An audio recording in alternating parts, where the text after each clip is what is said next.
So I'd like to introduce you to one of my new friends and great resources, Carolyn Quinton. And I met her through a relationship I had with somebody who helped me with my LinkedIn. And then I've started having people reach out to me that are looking for jobs. So I will help them through their Clifton strengths, understand what they naturally do best, how to kind of reframe who they are and what they are. But I have no clue how to help them in terms of finding the job. And that's where Carolyn comes in. So, Carolyn, give me a little background on what you really do, and then I've got a few questions for you. So I come from both the training and coaching world with my master's degree in vocational rehabilitation counseling. So I work with people with disabilities as well. Wow. But I've also worked in the outplacement field with people get laid off due to no fault of their own.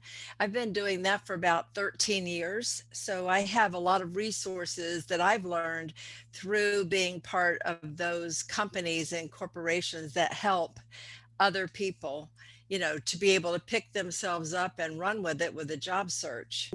That world has changed a lot since I was even hiring people. Hmm. The last job I remember hiring people, they mailed in resumes. Right. It's different in terms of how resumes are done. Yes. In fact, back in the old days, they used to say one page and one page only, and you're trying Yeah. to cram everything in. But it's 2 pages now. Okay. And we use a summary at the top, not an objective. We don't put at the very end references furnished upon request. That's also assumed. So when you're building a summary of who you are, you're really kind of branding yourself into the industries you work in and the kind Wow. of work you do. Okay. And everything's like online now. So you have to build an accomplishment based resume that really tells what can you do that makes a difference. If you get the interview, they see your resume, it stands out. Uh, I'm sure that world has changed a lot too. So, how do you prepare some of your people for some of the differences they need to be aware of? A couple of things that I recommend right up front is most interviewers will ask you that first question of tell me about yourself. And that doesn't mean you run down your resume. They actually have it in front of them when they ask you that. So this is more about what you want to tell them about your traits, how you get along with people, what kind of creative skills you might have, what kind of technology you might know about. And really, it's your branding, it's your overall umbrella under which everything else falls. So Yeah. now we come to this whole thing of LinkedIn, and uh, now I use LinkedIn as a marketing and sales tool, but a lot of people use it to job search. So one of the people who reached out to me, just Right. their only description was seeking employment. That was it.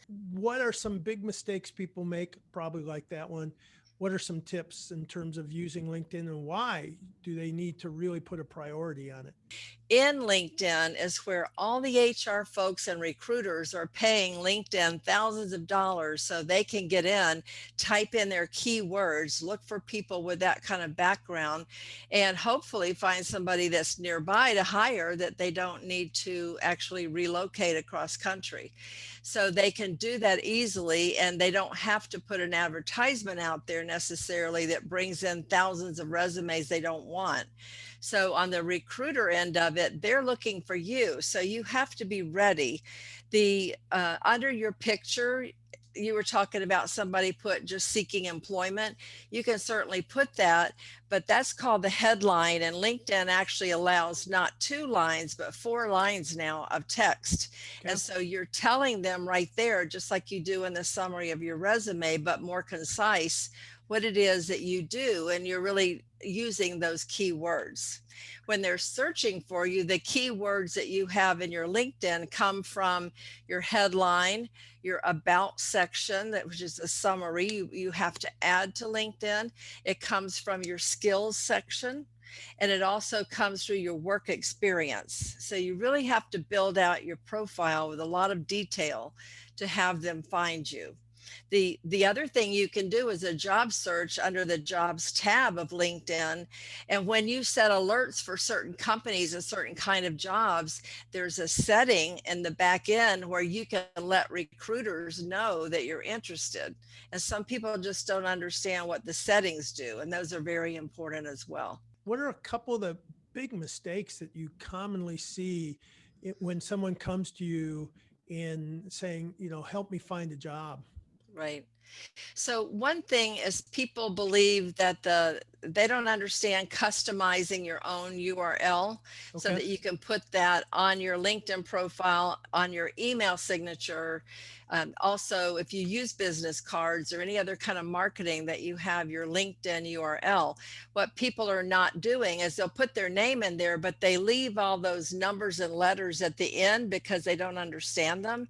And that was just the code number for that page in LinkedIn before you took it over. That's just an account number. It might be something like BZ3H42, and it Wow. doesn't mean anything to Yeah. anybody. So the first thing you have to do is customize your URL and then put that on the top of your resume and in your email signature so they can find you on LinkedIn. The other thing is, just like Jennifer Darling talks about sales and marketing, when I talk to job seekers, you have got to be active on LinkedIn. And if you're not, you're just building a profile and it's like some kind of a sign on the side of the Yeah. road Right. that nobody pays attention to. So you have to be active as well. Are there any kind of final tips that you would recommend? They don't really understand recommendations, but a recommendation from someone that's worked with you is almost as good as a reference. Wow. Okay. So if somebody checks and they endorse you for a skill, that's just a little checkbox. That doesn't mean as much as getting a recommendation. And the way to get a recommendation is go to the person that you want it from and you click on their profile where it says more and it says ask for a recommendation. So you can actually ask for them. The other tip I use is go recommend them first. And Oh, if you nice. recommend them first out of the blue, they're going to go, how nice, Carolyn recommended me. Yeah. And then LinkedIn says, do you want to recommend her back? Yeah. So when I look at a profile, I want recommendations, but not just that you received them. I want to see that you also are a giver. So, how do people find you? I'm sure on LinkedIn, but Right. how else can they find you? And your last name is It's different. spelled this way. Yeah. Quintin. Yes. Yes. So Carolyn Quinton on LinkedIn was a unusual name. So it's easy to find me. And my Yeah. email is just carolynquinton@gmail.com.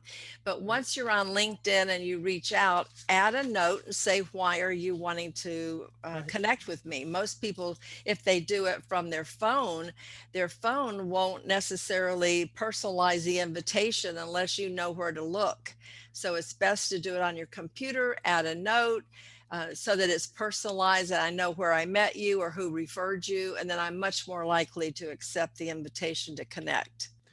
Carolyn, thank you. You're You're definitely welcome. part of my tribe now, in terms of, I think we're in this new period where we create these tribes of support, mutual support, because we don't Yes. all do the same thing.